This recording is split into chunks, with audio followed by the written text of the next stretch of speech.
चलिए स्वागत आप सभी का एक बार फिर से। और बड़ी खबर की बात करेंगे। सबसे पहले राजधानी रायपुर से बड़ी खबर है। 4 आईएएस अधिकारियों का प्रमोशन कर दिया गया है। छत्तीसगढ़ के 4 आईएएस अधिकारी, प्रशासनिक अफसर जो हैं, इनको प्रमोशन मिला है। 4 प्रमुख सचिवों का प्रमोशन किया गया और एडिशनल चीफ सेक्रेटरी चारों आईएएस अधिकारी बना दिए गए हैं। 1994 बैच के आईएएस हैं चारों अधिकारी और चारों का प्रमोशन कर दिया गया है। इसके अलावा 2008 बैच के भी 7 आईएएस प्रमोट किए गए हैं। सामान्य प्रशासन विभाग की तरफ से ये आदेश जारी कर दिए गए हैं। तो एक नियमित रूप से प्रक्रिया जो होती है प्रमोशन की, उसको अपनाते हुए ये विभाग की तरफ से, सामान्य प्रशासन विभाग की तरफ से ये आदेश जारी कर दिए गए हैं और आईएएस प्रमोट किए गए हैं। 2008 बैच के 7 आईएएस प्रमोट किए गए हैं। 1994 बैच के भी 4 आईएएस प्रमोट किए गए हैं। और युगल हमारे संवाददाता हमारे साथ फोन लाइन पर जुड़े हुए हैं, उनसे बात करते हैं। युगल, एक बड़ी अच्छी खबर है इन सभी अधिकारियों के लिए कि अब प्रमोशन हो गया है और कुल मिलाकर 11 अधिकारी जो हैं उनका प्रमोशन हो चुका है। नए साल में अब पदोन्नति मिली है। बिल्कुल सही कह रहे हैं पुनीत, आप जिस तरह से 11 अधिकारी हैं जिन्हें प्रमोशन का लाभ मिला है और हालांकि कई ऐसे अधिकारी हैं जिनको स्थापना है वही बच गई है और ये प्रमुख गए हैं और 1994 बैच के ये चारों आए हैं। बिल्कुल, 4 1994 बैच के अधिकारी हैं और 7 2008 बैच के अधिकारी बताए जा रहे हैं जिनका यह प्रमोशन सामान्य प्रशासन विभाग की तरफ से जारी किया गया। इसका आदेश युगल, आपका बहुत शुक्रिया। आपकी आवाज़ जो है वो ठीक से नहीं मिल पा रही, संभवतः जो नेटवर्क का इशू रहता है उसकी वजह से आवाज़ नहीं मिल पा रही है। लेकिन एक बड़ी खबर इन अधिकारियों के लिए और प्रमोशन हुआ है। नए साल के पहले ही ये प्रमोशन अधिकारियों का हो गया है।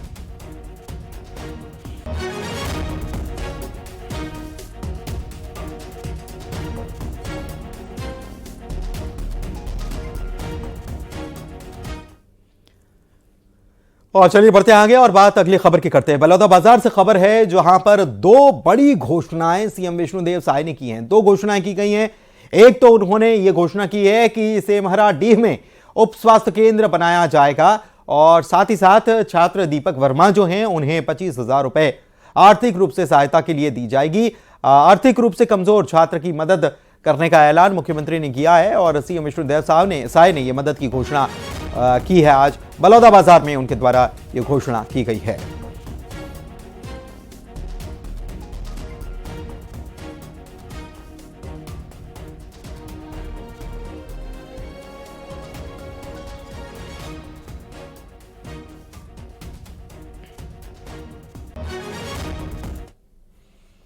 छत्तीसगढ़ में एसआई भर्ती के अभ्यर्थियों ने जशपुर की बगिया स्थित आवास पर पहुंचकर सीएम विष्णुदेव साय से मुलाकात की। अभ्यर्थियों ने सीएम जनदर्शन के दौरान लंबित एसआई भर्ती के रिजल्ट को जल्द जारी करने की मांग मुख्यमंत्री से की है। अभ्यर्थियों ने सीएम से कहा है कि प्रदेश में 2018 और 2021 में 975 पदों पर एसआई भर्ती की प्रक्रिया शुरू की गई थी। इसमें जशपुर सरगुजा अंचल के 1378 अभ्यर्थी अंतिम इंटरव्यू में शामिल भी हुए, लेकिन भर्ती का अंतिम परिणाम जारी नहीं किया गया। इससे उनका जो भविष्य है वो अधर में अटका हुआ है। अभ्यर्थियों ने सीएम से जल्द ही रिजल्ट घोषित करने की मांग कर डाली है।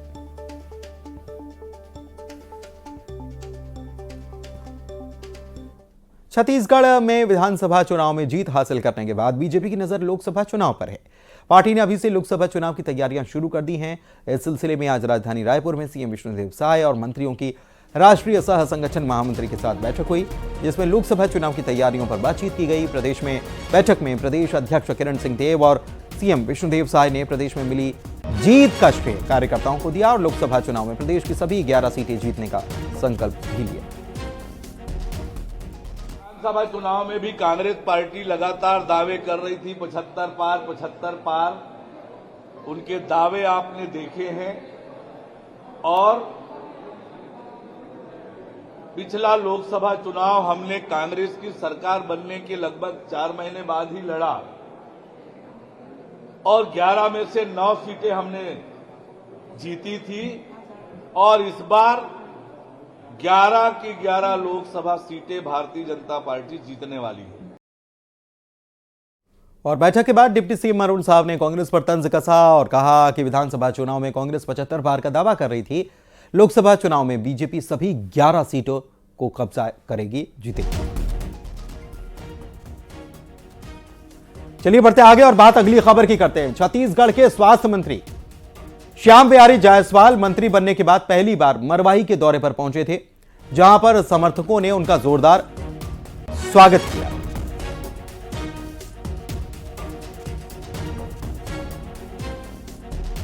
इस मौके पर स्वास्थ्य मंत्री ने कहा कि स्वास्थ्य विभाग में जो भी उपयोगी योजनाएं हैं उन्हें जारी रखा जाएगा, चाहे वो किसी भी सरकार के कार्यकाल की क्यों न हो, और जो अनुपयोगी और सुधार करने वाली योजनाएं हैं उनमें जो सुधार की गुंजाइश होगी उसमें सुधार भी किया जाएगा, विस्तार भी दिया जाएगा।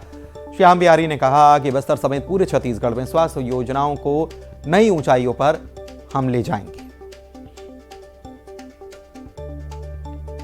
उपयोगी योजनाएं हैं, किसी के भी समय की हो वो योजनाएं चलेंगे, और जो योजनाएं अनुपयोगी होंगी या उसको और दुरुस्त करना होगा तो ऐसे योजनाओं को विस्तार करके आगे बढ़ाएंगे। जिले को एक रिफरल सेंटर के तौर पे माना जाता है, कितना सुधार कर सकेंगे? पूरी तरह जन जन तक स्वास्थ्य पहुंच सके उस दिशा में काम करेंगे, और निश्चित रूप से आने वाले समय में ये जीपीएम जिला हो चाहे दूरस्थ बस्तर क्षेत्र का सुकमा जिला हो, सभी जिलों में स्वास्थ्य सुविधाएं सभी के लिए हम करने जा रहे हैं, और छत्तीसगढ़ अव्वल दर्जे का स्वास्थ्य के क्षेत्र में राज्य होगा।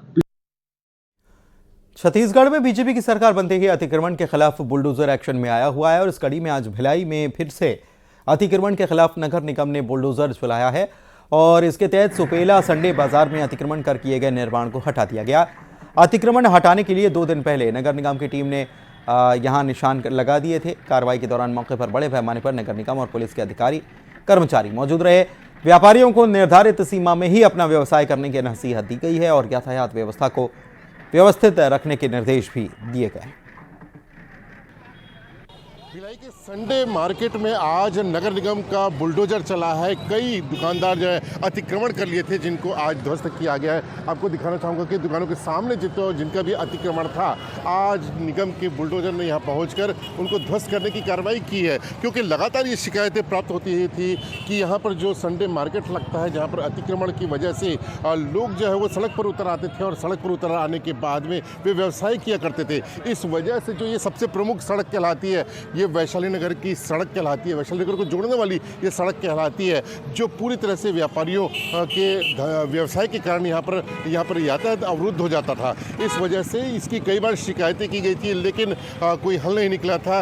आज वैशाली नगर के विधायक जो रिकेश सेन हैं, उन्होंने इस मामले को संज्ञान में लिया था। इन्होंने चेतावनी दी थी कि अब यदि कोई सड़क पर व्यवसाय करेगा तो उनके खिलाफ में कड़ी कार्रवाई की जाएगी। व्यापारियों को भी ये हिदायत दी गई थी कि वे सड़क पर यदि कोई भी अतिक्रमण किए तो उसको हटा लें, और इस चेतावनी के बाद में आज संडे जब है तब ये कार्रवाई की गई है। निगम का बुलडोजर चला है। आपको बताना चाहूँगा कि काफ़ी व्यस्ततम ये जो कहलाता है, ये सड़क भी कहलाती है, ये संडे मार्केट भी कहलाता है, जहाँ हर सप्ताह जो हज़ारों की संख्या में लोग यहाँ पर पहुँचते हैं, अपनी खरीदारी के लिए पहुँचते हैं। लेकिन खरीदारी के साथ साथ में जब यहाँ पर सड़क की बात होती थी तो अक्सर ये यहाँ पर जाम की स्थिति बने रहती थी। लेकिन आज निगम का बुलडोजर चला है, और ये स्पष्ट हो चुका है कि अब जो है निगम प्रशासन किसी भी तरह से अतिक्रमण को बर्दाश्त नहीं करेगा। तो कुल मिलाकर संडे मार्केट जो है उसको व्यवस्थित करने का प्रयास किया गया है। इससे निश्चित रूप से आम लोगों ने राहत की सांस ली है। न्यूज़ 18 छत्तीसगढ़ के लिए भिलाई से मिथिलेश ठाकुर।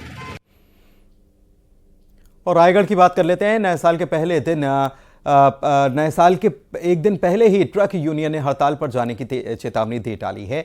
दरअसल हाल ही में बनाए गए नए हिट एंड रन कानून के विरोध में ट्रक यूनियन ने हड़ताल पर जाने की चेतावनी दी है। गौरतलब है कि जो नया रोड एक्सीडेंट कानून है वो पहले से ज्यादा सख्त किया गया है। ट्रक यूनियन इसे वापस लेने की मांग कर रही है, और ऐसा न करने की स्थिति में आंदोलन की चेतावनी दी जा रही है। हड़ताल से एक दिन पहले ही हड़ताल का असर दिखाई दिया। यह हड़ताल कल से शुरू हो सकती है। रायगढ़ में कई जगहों पर पेट्रोल और डीजल मिलना बंद हो गया। हड़ताल से कई सामान की सप्लाई पर बुरा असर भी पड़ सकता है। सरकार ने जो नियम लागू किया है अभी कि ड्राइवर मौका वारदात पे एक्सीडेंट करके और गाड़ी छोड़ के जा नहीं सकता। तो हम इस सरकार से ये पूछना चाहते हैं कि उनके लिए भी कोई सुविधा होनी चाहिए ना। मौका वारदात पे पब्लिक का भी कुछ वहाँ होना चाहिए ऐसा कि भाई ड्राइवर को मारे नहीं। अगर नहीं मारेगी पब्लिक ड्राइवर को वो सेफ्टी देंगे तो ड्राइवर क्यों भागेगा। वैसे तो ड्राइवर किसी चींटी को भी मारना नहीं चाहेगा सर अपनी तरफ से तो, और हो जाता है, अनहोनी होती है, रोड पे चलते हैं। यह ज़रूरी नहीं है कि बड़ी गाड़ी की गलती हो, अचानक छोटी गाड़ी वाला भी भिड़ जाता है आके तो उसमें बड़े वाहन की गलती मानी जाती है। राजधानी रायपुर में सड़कों पर दौड़ रही अवैध एम्बुलेंस के खिलाफ कार्रवाई की गई। परिवहन विभाग ने बिना अनुमति के चल रही 18 एम्बुलेंस को जब्त किया और साथ ही आगे भी बिना अनुमति के चल रही अवैध एम्बुलेंस के खिलाफ लगातार कार्रवाई करने की बात कही। आपको बताएं कि पूरे छत्तीसगढ़ में इस वक्त 10,000 से ज्यादा एम्बुलेंस चल रही हैं, जबकि सिर्फ 4,766 एम्बुलेंस प्रदेश में रजिस्टर्ड है। पिछले दिनों एक एम्बुलेंस से गांजा तस्करी का मामला भी सामने आया था। इसके बाद तस्करी के अंदेशे को देखते हुए अवैध एम्बुलेंस के खिलाफ कार्रवाई तेज की गई।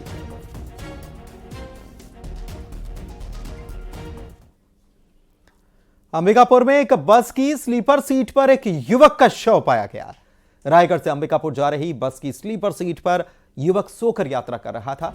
बस के अंबिकापुर पहुंचने पर युवक की मौत की जानकारी बस स्टाफ और दूसरे यात्रियों को मिली। मृतक की पहचान अभय कुर्रे के रूप में हुई है, जो रायगढ़ के टीवी टावर इलाके का रहने वाला था। मामले की खबर मिलते ही मौके पर पुलिस पहुंची और जांच शुरू कर दी गई। रायगढ़ से टिकट कटाए अंबिकापुर के लिए, यहाँ तक आए। यहाँ आने के बाद पूरी सवारी को खाली कर दिए। करने के बाद मतलब बोले एक जन के सो रहा है सवारी लोग, खलासी को बोला कि जाओ उसको जगा के भेजो। भेजने के बाद जगाने गया तो उठ ही नहीं रहे हो। फिर जानकारी दिया कि नहीं उठ रहा है। उसके बाद एजेंट को बुलाया अपना मैं, एजेंट को फिर मेरा एजेंट दौलत वो चौकी में फ़ोन किए, 108 को फ़ोन किए। जब टिकट कटाया तो किस वही अच्छा था, ठीक था। रायगढ़ से ही एक व्यक्ति उसमें चढ़ा था जो कि एक स्लीपर सीट में सोया हुआ था, और अभी जब पूरी सवारी उतर गई लेकिन वो सोया था। उसके बाद इन लोगों ने जा कर के देखा तो वो मृत अवस्था में था। और अभी आकर के तलाशी लिया गया है, जिसमें उसके बैग से एक आधार कार्ड मिला है जिसमें उसका नाम अभय कुर्रे निवासी रायगढ़ का ही बताया जा रहा है, उसमें लिखा हुआ है। अब आगे फ़ोटो और भेज करके पता करवाया जाता है कि इसमें एक कौन है और कहाँ पे आ रहा था।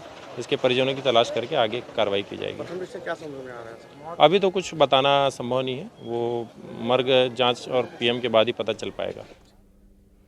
कोरबा में परिवार जहरीली गैस का हुआ है शिकार। परिवार के 11 लोगों की हालत गंभीर बताई जा रही है। दरअसल सिगड़ी जलाकर यह परिवार सो रहा था। ठंड से बचने के लिए कोयले की सिगड़ी जला दी थी। कुसमुंडा के न्यू रेलवे कॉलोनी की यह घटना बताई जा रही है। ठंड ज्यादा है और ऐसे में राहत के लिए, थोड़ी गर्मी के लिए सिगड़ी जलाकर यह परिवार सो रहा था। वेंटिलेशन नहीं था और यहां इसी वजह से कोयला जलाना, उससे जो गैसेस निकलती हैं वो कितनी घातक होती हैं, इसको आप समझिए कि 11 लोग परिवार के जो हैं वो, उनकी हालत बिगड़ गई, जहरीली गैस के शिकार हुए और हालत अब गंभीर है। अब इनको अस्पताल लाया गया है जहां उनका इलाज चल रहा है। कोरबा से खबर आपको बता रहे हैं। और ये ठंड से बचने के लिए कोयले की सिगड़ी जलाई थी। तो इस बात का, अब सर्दियां हैं तो इस बात का लोगों को ध्यान भी रखना चाहिए। कुसमुंडा के न्यू रेलवे कॉलोनी की यह घटना बताई जा रही है। सिगड़ी जलाना महंगा पड़ गया। कोयले की सिगड़ी जलाई और उससे जो गैसेस निकली हैं उसी की वजह से परिवार के लोगों की तबीयत बिगड़ गई। अब इनको अस्पताल में भर्ती कराना पड़ा है।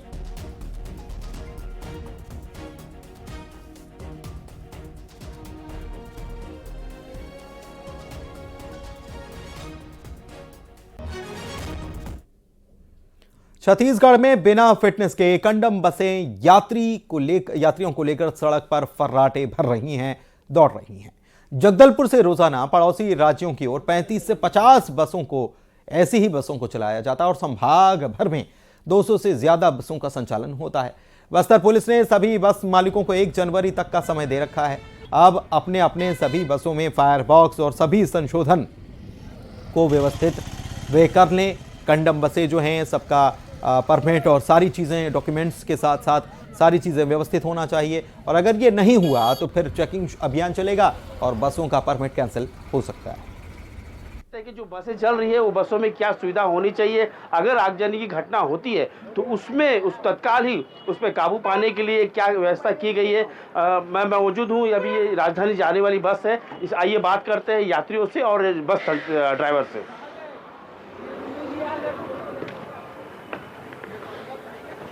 जी भैया, क्या नाम है आपका? देवा। कहाँ ले जाते हैं बस? रायपुर। रायपुर। भैया, बीच में अगर कुछ घटना हुई थी, बस में आग लग गई थी, तो अगर आग लगती कारण क्या मानते हैं? सेंसर वाली गाड़ियां हैं, शॉर्ट सर्किट हो जाता है।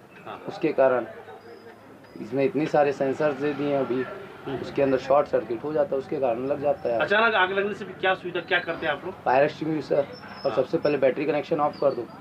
सबसे फर्स्ट ऑप्शन वही है। बैटरी कनेक्शन सबसे पहले निकालो। और यात्रियों की सुरक्षा को बाहर निकालने एग्जिट है, इमरजेंसी एग्जिट 4 ठो, एक पीछे, दोनों साइड में, इधर सामने। अच्छा, ये जो घटना हुई थी बीच में कारण क्या मानते हैं? हमको नहीं पता भैया, उसका क्या बताएंगे, वो दूसरी बस, हमारी बस दूसरी। तो हाई स्पीड भी कारण मानते हैं? नहीं, हाई स्पीड का कारण नहीं है, मतलब टेक्निकल प्रॉब्लम। हाँ, टेक्निकली प्रॉब्लम ही कारण आग लगी। चलिए आइए बात करते हैं, कुछ यात्री भी मौजूद है हम हमारे साथ, इनसे बात करते हैं कि ये जो यात्रा कर रहे हैं इनकी सुरक्षा में कितना वो अपने आप को मानते हैं कि जो यात्रा हो रही है उसको लेकर। जी बेटा, क्या नाम है आपका? हिमांशी। कहाँ जा रहे हैं आप? कोंडागांव। कोंडागांव। बेटा, बीच में हादसा सुने थे, बस में आग लग गई थी, कभी लगता है ऐसा डर भय लगता है कि जो बस में जा रहे हैं वो सुविधा होती है? हाँ, सुविधा रहती है। जी जी जी भैया, क्या नाम है आपका? यशवंत चक्रवर्ती। कहाँ जा रहे हैं? कांकेर। कांकेर। बीच में घटना हुई थी, बस में आग लगी थी, जानकारी है? हाँ है। ऐसा होने से क्या होना चाहिए, नियम क्या बोलता है, बस में चीजें समान होना चाहिए? बस मतलब सुरक्षा की व्यवस्था होना चाहिए, लेकिन और आइए